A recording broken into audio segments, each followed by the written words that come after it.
All right, so we're back here, guys. This is the start. I gave you a previous video on how to get everything all set up for the potter's wheel. So now we're going to hopefully give it a go and see about how to get the clay centered.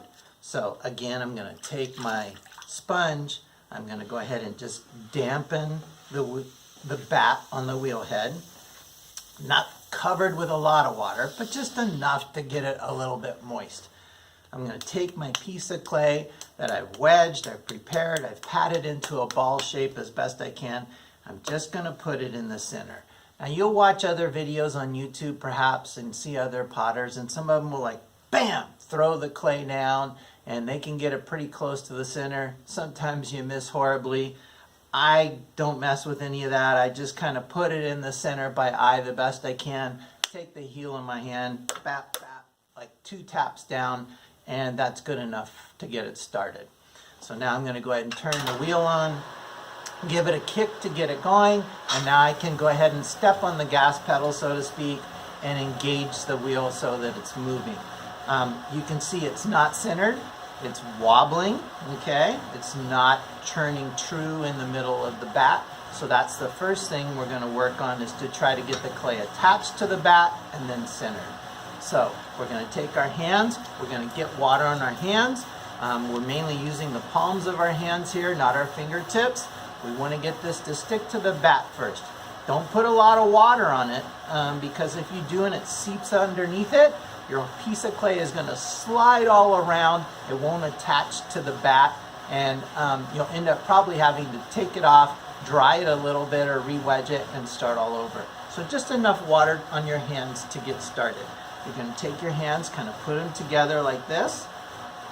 Okay, we're going to put it over the top. We're going to keep our elbows kind of tucked into our hip areas, hip, and then go ahead and just press down. Okay, as you press down, you're going to feel that water kind of wear off the clay, and it's going to start to get dry, and it's going to feel sticky, and it's going to want to grab to your hands. Anytime that happens, stop and get more water on your hands, and then go back. We want it to always feel like it's sliding. We don't want it to feel like it gets dry and it's sticking and it's grabbing, because that's just going to throw it off center. Okay? So what we're trying to see as we do this is we want to see the bottom here, that the clay is sealed to the bat. We don't want to see a gap or a line underneath it. If that's the case, water can get underneath there and then your clay is going to slide around. So again, just real simple. You can see where the clay leaves marks on my hands. You're going to put your hands here, kind of put your elbows into your sides or into your hip joints there. Use your torso for strength. Don't try to use your arms or your shoulders or your muscles, so to speak. Go ahead and just press down here. Okay? Now, once we get it stuck to the bat, now comes the tricky part, and that's learning to center the clay. In other words, it's got to be centered nice and true. If I make a hole in the clay and start trying to make a project and make something out of it, and it's not centered, then the bigger I make that well in the center, and the more I open it, the more off-centered it's going to be. It's going to be accentuated, and it's just going to wobble all over the place. So this has to be centered, and it has to turn true before we can turn it into anything. So what I like to do is take my left hand, tuck that elbow in here, use this portion of my hand here, and I like to push it up against the clay, and I try to make sure this hand does not move. This is like a wall here. There's a potter named Robin Hopper, and in his video years ago, he basically said he tries to think of this as a solid line going down his forearm, through his wrist, and into the center of the clay. And basically this is what's going to anchor here and push the clay against that wall and get it into the center. So you can practice this with one hand, using the bottom portion, just push in. You can even brace this hand with your right hand, and you're just going to go ahead and press against the clay. Now as you press against it and press in, we're not trying to force it, we're not trying to push it beyond center, we're just putting that pressure against it so that the clay will, in a sense, move closer to the center of the wheel head. It will come up in a cone shape slightly. Now again, we want to have enough water that always feels like it's sliding. If you want, you can put this thumb here over the top and just kind of hold it there as you are pressing so that it doesn't come up in too high of a cone shape, okay? Now you're not going to get it centered on the very first take. It's going to take multiple times of doing this. So again, just to kind of go back, you're going to use the palm of your hand. You're going to brace it here. You can even use your right hand to brace if you want. Just, I can leave my hand open so you can see, and I'm just going to lean into it slightly. I'm not pushing too hard, I'm just making sure my hand doesn't move. And it's going to bring that clay up. It's going to move it closer to the center. Now I want to push this clay back down because I don't need it to be this high. So what I'm going to do, keep water on it. I'm going to go ahead and put this hand on here. And this is where you're going to see a lot of people do it a lot of different ways if you go on YouTube and you watch other videos. Nothing is wrong. Everybody finds their own way. So some people will go ahead and put the hand here, and they'll go ahead and put this hand on top, kind of like a karate chop, and basically lock the two hands together. We want them to work together, and then they'll just slowly press down with that back side of that palm, and they'll push the clay back down. Now while they're pushing it back down, this left hand is still staying locked in, and that way when they push it down, it has to go to the center. Some people will put their hands together and their thumbs will overlap and they'll press it down that way.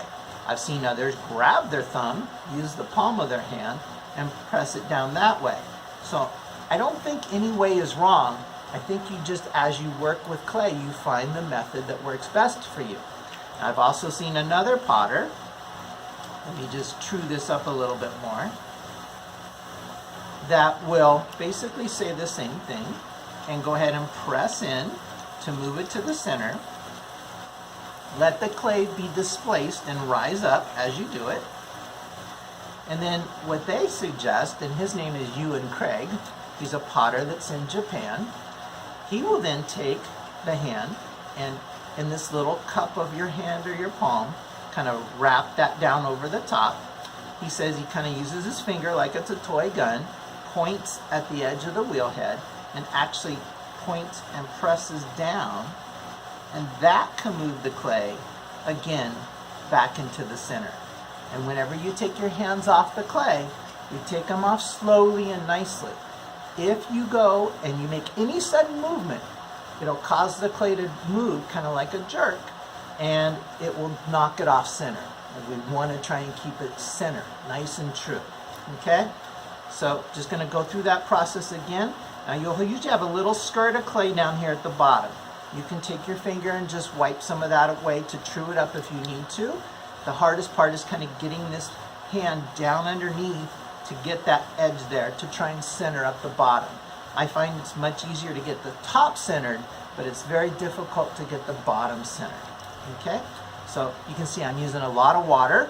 You can use water. Some people will rub their hands on the wheel head, get the slip, and put the slip back on it because that will help it slide. It'll help lubricate it so that it spins and it turns nicely and your hands don't get to where they dig into the clay because the clay is dry. So we do this multiple times. We go ahead and press in.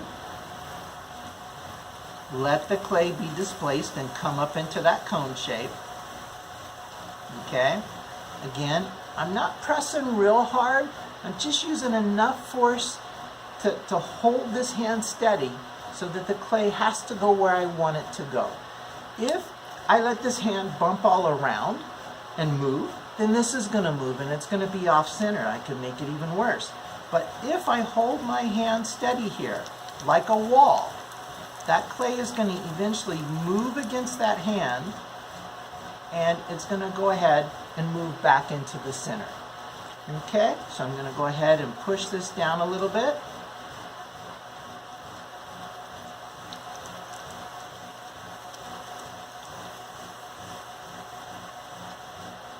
And the main thing is we want to keep our hands connected. We want to try and have everything work together so that we have little motion, it's efficient, and so that the clay's not moving all about, or our hands aren't moving all about, so that the clay has to go to the center. Okay, so I've almost got it in the center. I can feel just a slight wobble down here at the bottom, and that's how you'll know. You have to develop that feel in your hands and your fingers. You can sometimes take a finger and hold it in back and hold it real steady and move it up to the clay. And if the clay is bouncing off that fingertip, then you know it's not quite centered. And you don't want to check just the top. You need to check the bottom also. So we need it to be centered bottom to top.